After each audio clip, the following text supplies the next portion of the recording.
thank you all for tuning in to Jamz and Joysticks. My name is Patrick Jesseman. I am the alchemist, CEO and founder of Alkemi Labz. We have cool stuff for indie games, indie gamers, events, and all that. Check it out. It's ALKEMILABZ. Cool.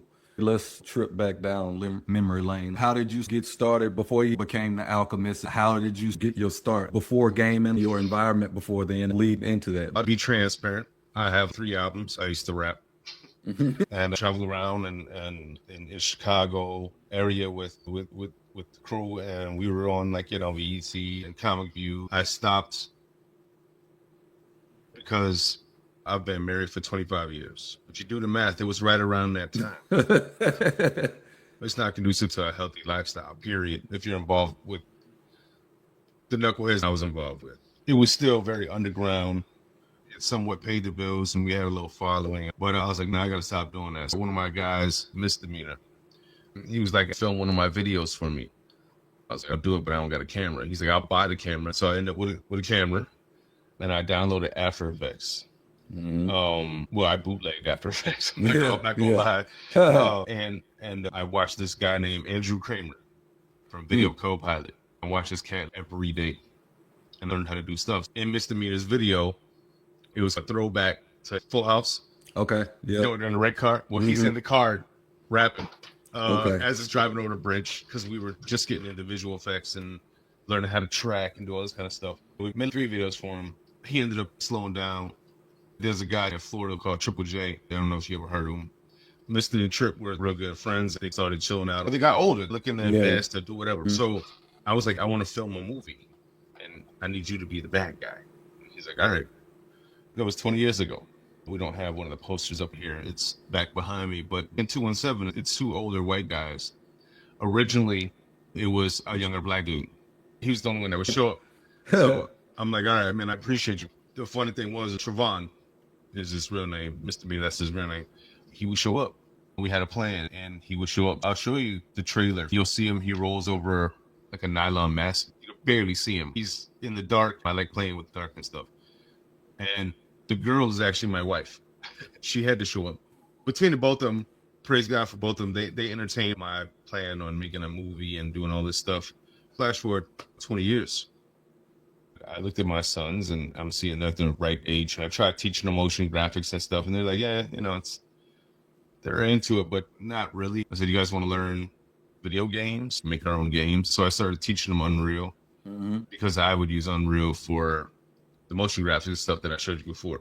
Right. I would use, After Effects, C4D, all that stuff, but I used Unreal a lot. Matter of fact, you can see it even on the bar. I said, let's work on a game. We had this game called The Under Effect. It starts in an 11-story building. You're on the 7th floor. The police and all these people come surrounding the bottom, and there's a helicopter. You can't get out. They block the building because you have information that you're not supposed to have, and you don't even know you have it. It makes a really interesting story among storyteller filmmaker. We decided to make the fire escapes, like from 90s, New York. Fire escapes is how you move around on the building.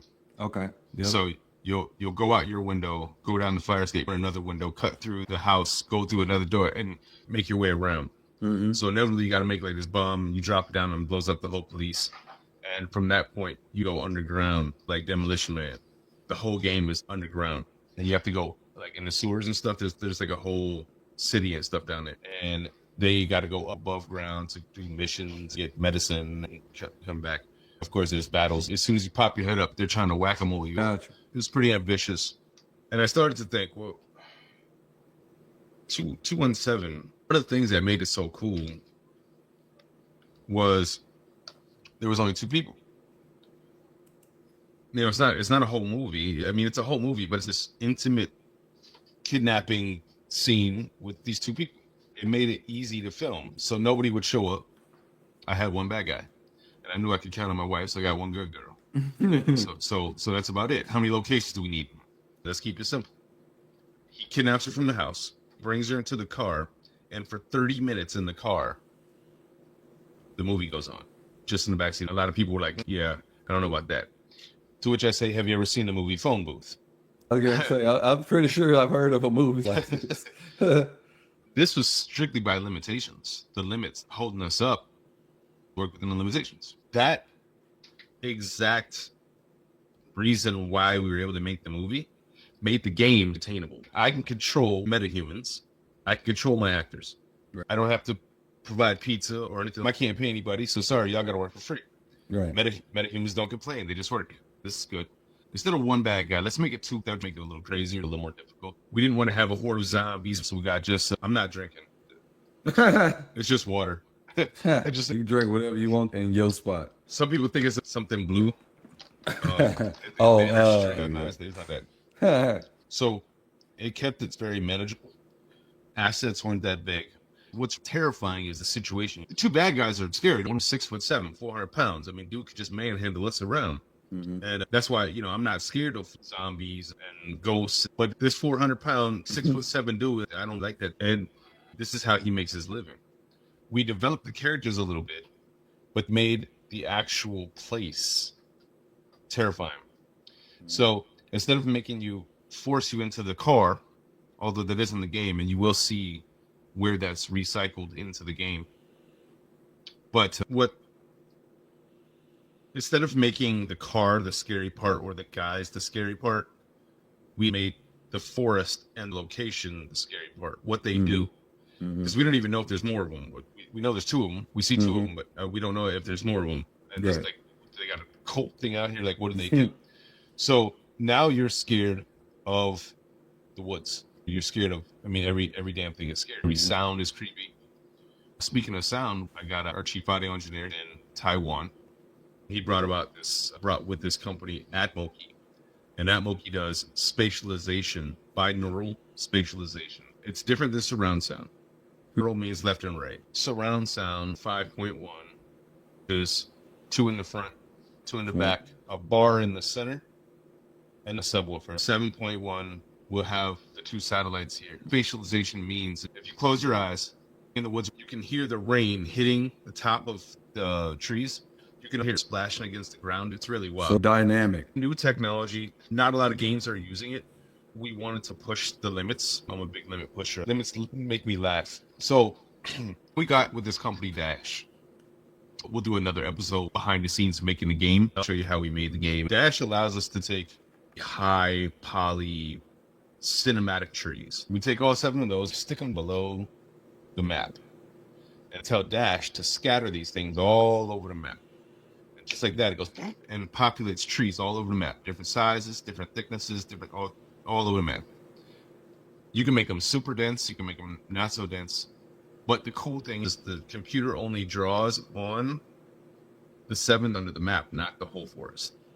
It enables you to move around fast. And that's the stuff we're pushing the limits for on this specific game. But we have a lot of other tricks up the sleeve. You went from shooting videos, movies, to transitioning into games. How was that transition? I'm guessing nowadays some people think gaming is the next lexicon if you've already dove into film, music, or whatever the case may be. But I'm assuming 20 years ago, that wasn't really just a jump to make. So what was that change like, or was trying to adapt?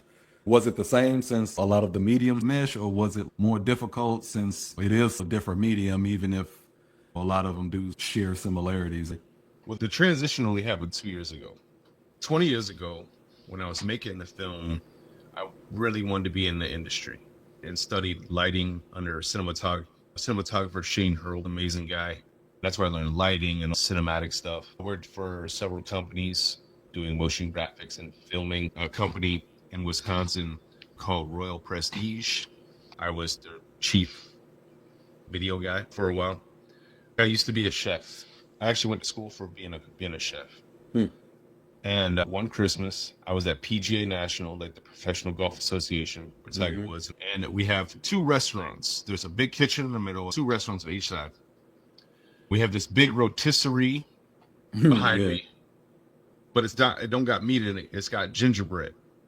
Okay. Because the plan was, because it's PGA National, we're going to make a gingerbread house you can walk through. It's going to be an 8-foot tall gingerbread house. I'm cooking, and I'm in charge of desserts, and I'm making all kind of crazy desserts, including souffles. Now the souffles that they demanded we make are no joke, right? I mean, you got to be focused. The chef goes down, he goes, Jesseman, what do you think, that's your underwear burning? And I'm like, what? I look at it, and there's this cloud, and I turn around, the gingerbread went to shit.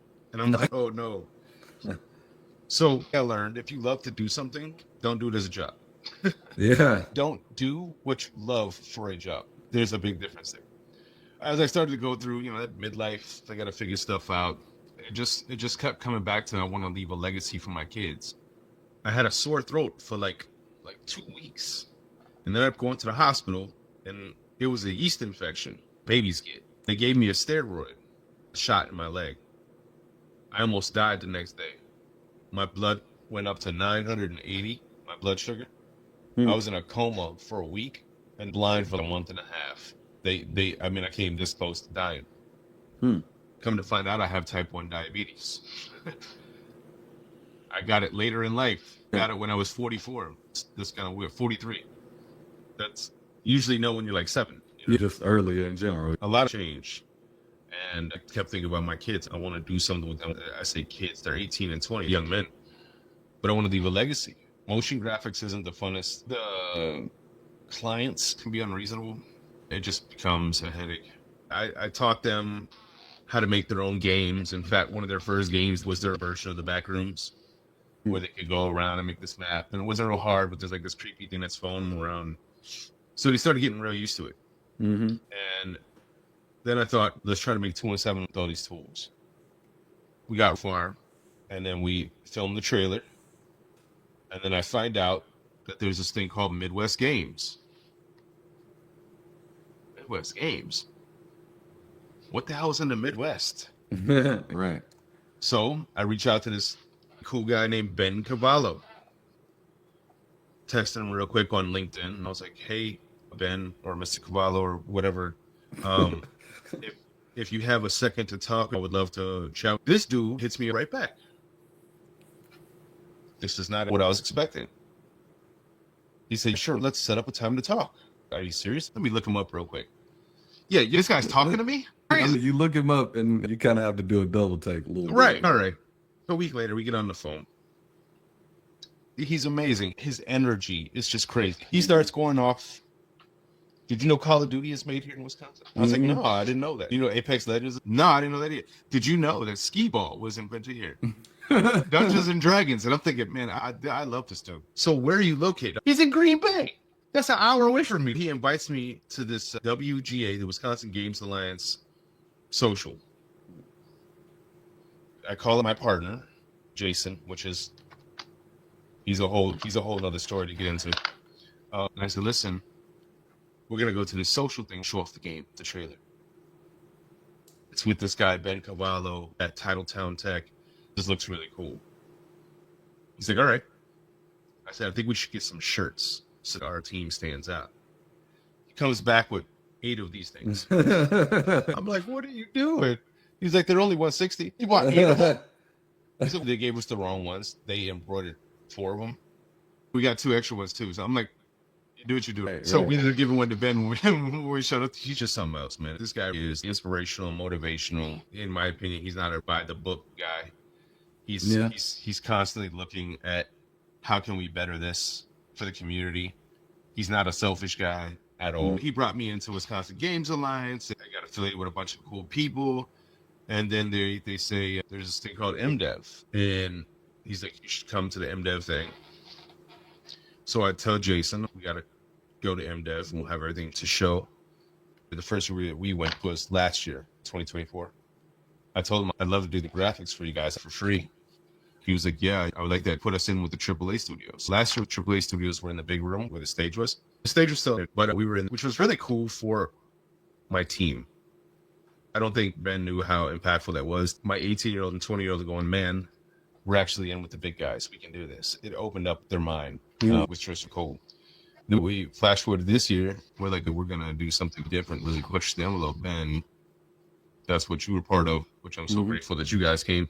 For sure. It is sort of I guess a humbling experience for one, because like you said, Ben is sort of he is a power player who doesn't act like it. He is very much the guy to know, and A lot of circles, when you talk to him, he seems like the regular guy you can chat with. If you have something interesting to share, he's down to help. Ben is definitely a help. Let's sort of talk about MDev a little bit. So since you have been to, multiple MDevs and things like that, what's your feeling now? The one this year just wrapped up, and that was my first one. So definitely a great experience being able to experience all that stuff. Just a conference in general, what's your feel now being there for a couple of years and experiencing all this? From my ignorance to the whole situation and waking up almost overnight, it's still kind of amazing. I didn't know this was a thing here. To see how impactful MDev is and how it drives people from all over the country. It was interesting to see different levels of developer skill and things like that, but then just the different level of idea and just scope of stuff. So like you have some people thinking in terms of like, how can I resurrect the Super Nintendo? Like, you know what I'm saying? Like you have people that have those ideas. The guy you were talking about at MDev making the game with YouTube.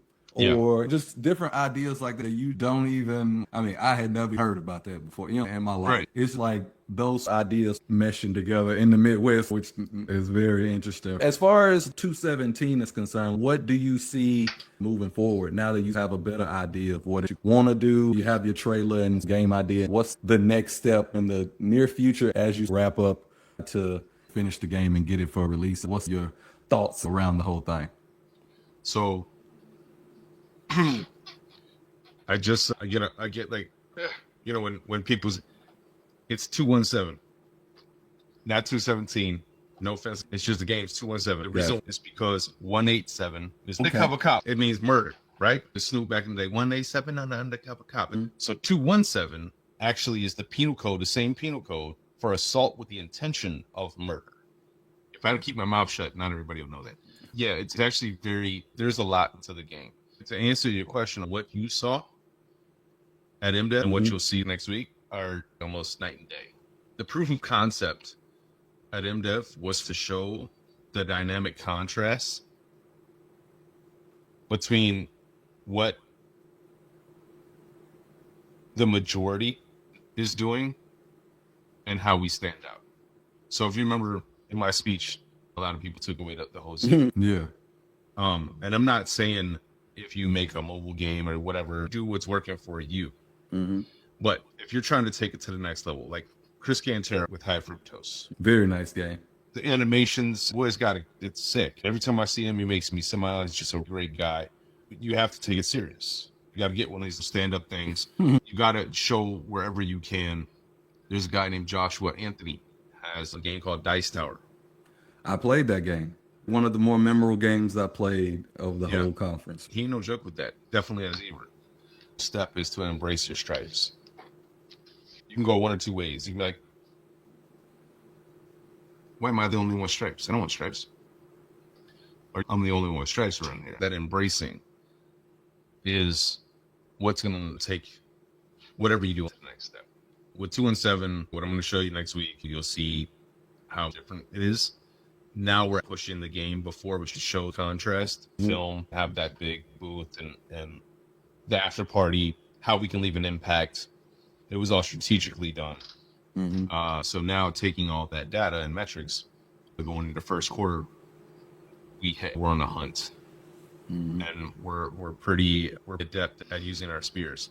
I can't mention any. MDev turned out to be very beneficial, not just in our plan to capture footage, to recycle and reuse for all of us, but it really allowed us to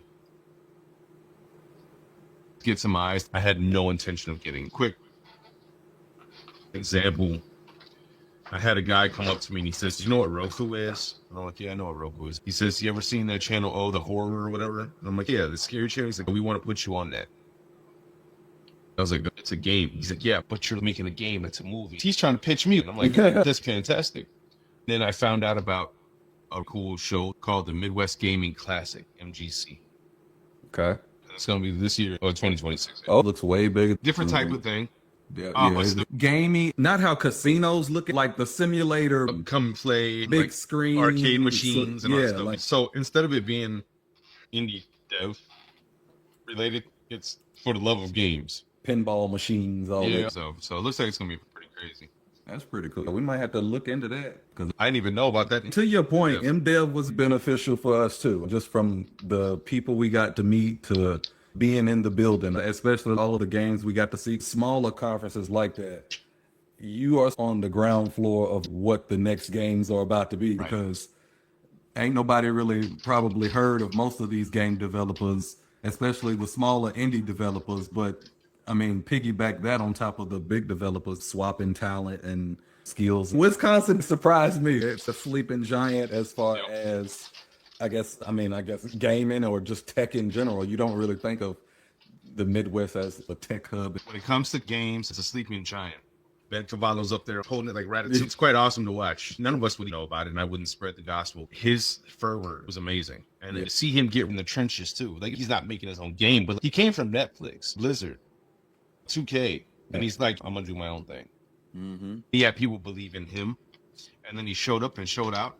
He's proven every time he's the valued guy in the firm. The energy he's put forth to it, I mean, the fruits of that labor is more game studios, more people able to live out that dream. Really isn't easy when people say, hey, I want to make games. How do you do that? Now it is steps you can take to get on the path to do that, but just saying it out loud still, it's like, okay, how do you do that? I want to make games. Do you know Unreal? Do you know this? Do you know that? You know what I'm saying? Like all of the different things, that all the different components that it comes with it. But like you said, very interesting talent there for sure. I played that dice tower, and as soon as you got something I can play on the regular, I can stream. I said, let me know, because I'll play this game for hours. One of those addicting games, very colorful, very smooth. As far as your game, what are your thoughts, like, as you know, you obviously have this game. Do you have thoughts of any other games, or just full speed ahead onto this game? Like, how do you sort of branch those ideas? Are all of your ideas just sort of focused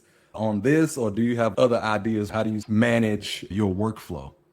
If you caught my XR panel, I was put in a corner to mention one of our projects, Hell's Kitchen VR Feel the Heat. You can be on the red team, you can be on the blue team, all over the world. And you guys are competing to get your linguine and meet up at the same time when Ramsey comes around yelling at you and stuff. And hell yeah, we were working on that before 217. We have quite a few tricks up our sleeve, including something that is going to be a game changer for indie devs. One of the things been involved with getting a 30% tax incentive for game studios in Wisconsin. Game changer. Anybody who opens a studio in Wisconsin would be eligible for a 30% tax incentive. The cost of living here is a lot cheaper than other places. People think they have to be in LA. Bringing people into the Midwest, into Wisconsin, is phenomenal. We have a plan to be impactful to indies. This is outside of the games. Alkemi Labz has its own thing, and I haven't shown you that. But yeah, with that tax incentive and with this plan, I'm hoping to pull a lot of indie studios our way. Like, for instance, Uncharted Spaces. Monday out to one. I love this guy. This is my dude. If we could get him up here so that he could continue on. There's a lot happening in 2026 that I'm super excited for. People like Ben and Wisconsin Games Alliance and several other people. Jennifer Jawornik has been really influential in making MDev, that beginning party thing. That was from her. Tim Gerritsen, he's an OG. Good guy. He's a monster. I love him. Ben Geisler, he's OG. All these guys here putting in time and effort. They help set the road for us. I don't want to be that butthead that can now ride nice on the road that you made and broke your back on. I appreciate it. You built the road for us for a reason. I plan on going as fast as I can and bringing everybody with me. I want to ask a tech question. AI is a hot topic, taking jobs and just all over the gambit as far as AI is concerned. Obviously, you know, you in your position, you have tools at your disposal, AI this, AI that. What is your feel on AI? How do you feel about everybody else's attitude? What's your general feeling and thoughts on it? I think AI is the greatest thing ever. I just type in some stuff. At our studio, there's no AI. We don't permit AI. In fact, the main company I work for, they won't even allow AI. I had my wife do a VO because they're doing something for the holiday. They came back to me, they're like, is that AI? I was like, no, it's my wife. They're like, okay, well, she sounds too much like AI. We got to use somebody else. If you use AI, depending on which for, be careful. It's a slippery slope. What's your cousin's phone number? You don't know. You'd have to look at his phone. Back in the day, you would know his number because you have no phone to keep. So you would remember people's phone numbers. Nowadays, nobody remembers anything because they could pick it up real quick. If you don't have to retain knowledge, you could just simply go and re-look up that knowledge again. That's not the best. AI is just taking that to the whole next step. Not only are you not worried about retaining knowledge, but you're just, I don't have to do anything. This thing will do it for me. That's a slippery slope. Yeah. What is AI? We have to make our bad guys have AI so they can see you, hear you, run after you. If they lose sight of you, if they look around. That's AI, computer language. But it's not the AI we're talking about. We're talking about large language models and things like that. I've seen horror stories. Personally, I won't mess with AI. But if you do, and you're like, man, this thing is sick. I'm like, all right, so what do you think? You know what I mean? Like, I'm not AI guy at all. Gotcha. To wrap up, your game, would you consider it horror? It's considered a psychological survival thriller. Okay, so psychological survival thrillers. Walk me through that. Not a lot of people are playing psychological horrors with the scope. You're trying to envelop a different feel all around. So sort of just kind of paint the picture a little bit for somebody who hasn't played the game, listened to the game at all. Give a rough background as far as like from more of a technical standpoint, like sort of the things that you're doing that are different from other games and the things that other people will be seeing. Right. So first and foremost, it's a movie you play. 217 was originally a movie. I want to put you in the perspective of the girl. Things that came along in the movie that were on this linear path is now non-linear, and you can encounter these at different parts of the game. We want to take all those big Fortnite guns and throw them away. Take your extra lives and one-ups and throw all that in the garbage. Matter of fact, let's just strip you down for nothing. Like you have shorts on, you're barefoot, it's raining outside, 37 degrees. How can we make this worse? That's where we wanted to put you in almost an impossible position and then just keep giving you breadcrumbs to help you get out of it and empower you. The feeling that you get going through the game is you go from edge of your seat dread and terror to ha ha ha, y'all better run. That empowerment is really a fun story that brings you in. Of course, there is, pretty grotesque things that happen within the game and some of the backstory with the characters. They're pretty terrible people. Overall, if you don't get hung up on that stuff, it helps illustrate who they are and what they do. It's a thrill ride. It kind of reminds me a little bit of playing the movie. It reminds me a little bit of Heavy Rain, like that vein. It was a game that released right after the Android human sort of thing, but sort of same sort of that's darker movie vibe. But when you're crafting this stuff, your ideas in general, when you're crafting like, okay, I want to make them, you have no guns, you have no source of like helping yourself or whatever. Like, how do you plan that? The player can do whatever. You want them to see different things, but you don't know what the player is going to do. So how do you craft that movie, I guess, feel experience for sort of everybody, even though everybody's experience is going to somewhat be different just because of how they play? This two-edged sword. The first thing we did is we looked at what all games were doing and decided we're going to do the exact opposite. Yeah. That was the first thing. To make the movie, I'm a cinematographer and filmmaker. The same way I would shoot in real life, I can do that in Unreal. And then we can trigger those cameras that will move around. So in real time, you're playing and a scene will change and come back. There's not cut scenes. It's really immersive. We started to play up heavily on the sound. The sound drives you through. If you close your ears, the game would be hard to play. Instead of using lights, like a green light above the doorway, that means you can go in there. If it's a red light, don't go in there. Like a visual cue. Yeah, but they're all audible cues. So if you're paying attention, you can tell where you're at and navigate. A lot of the time, because you don't have weapons, you do recon to find out what they're doing. You can't just run out in the woods. You don't know where you're at. We encourage you to try. What will end up happening is you'll catch hypothermia and you won't be able to make it back, and then you'll die. We studied haunted houses, Disney haunted attractions, why these principles work. How do they, because you go into a haunted house and you don't realize there's all kind of psychological principles being used against you. Right. If you're in a small room and you're claustrophobic, that could feel uncomfortable. Also, if you're in a big room, you could feel uncomfortable. So we use those principles a lot against you in certain parts of the game. So now we just take that haunted house and mix that with a scary movie, a haunted movie, and play with the cameras in way never done before. It's like American Horror Story. They do weird stuff with the cameras. We'll play with lenses. We'll play with effects. The thing that makes it seem like a movie and real is because it is real.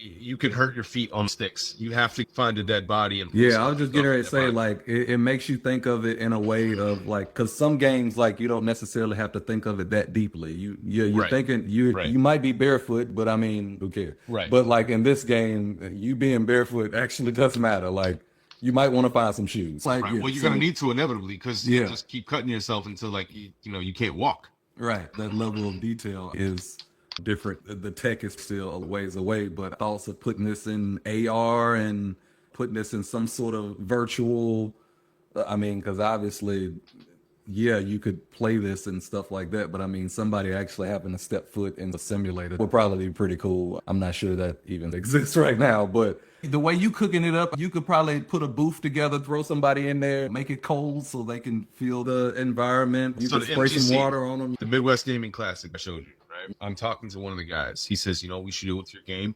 We should put it in its own room and project it on the entire walls so you're in the place. Make it an escape room. I'm game. We'll see what happens. I had the guy approach me. He wanted to get this on the horror channel on Roku beyond the game. In my speeches and when I talk with people, encourage them to push the limit. Find out wherever the limit is for you and push the limit. There's kind of two mindsets here. There's make a game for you and make a game for everybody else. I'm not a proponent of making a game for everybody else. I'm going to make it for me. If you don't like it, there's 8 billion people on the planet. What makes you think you're so special? You may be trying to shop your game for a year and a half and it's not working. What you may not realize, APAC may love your game. Don't give up. There's plenty of stuff. We just so happen to find a real nice formula for something very different. Mm-hmm. Our mechanics are different. Our gameplay is different. The way it looks is different. The way we approach it is different. So, I'm not a game developer who is trying to make like a movie. I'm a filmmaker who decided I'm going to make a game. And that put us in the advantageous position. It's not super unique. Plenty of people can do it. Those guys we were talking about, they made a game off of YouTube. They didn't even use an engine. Now, can they monetize that?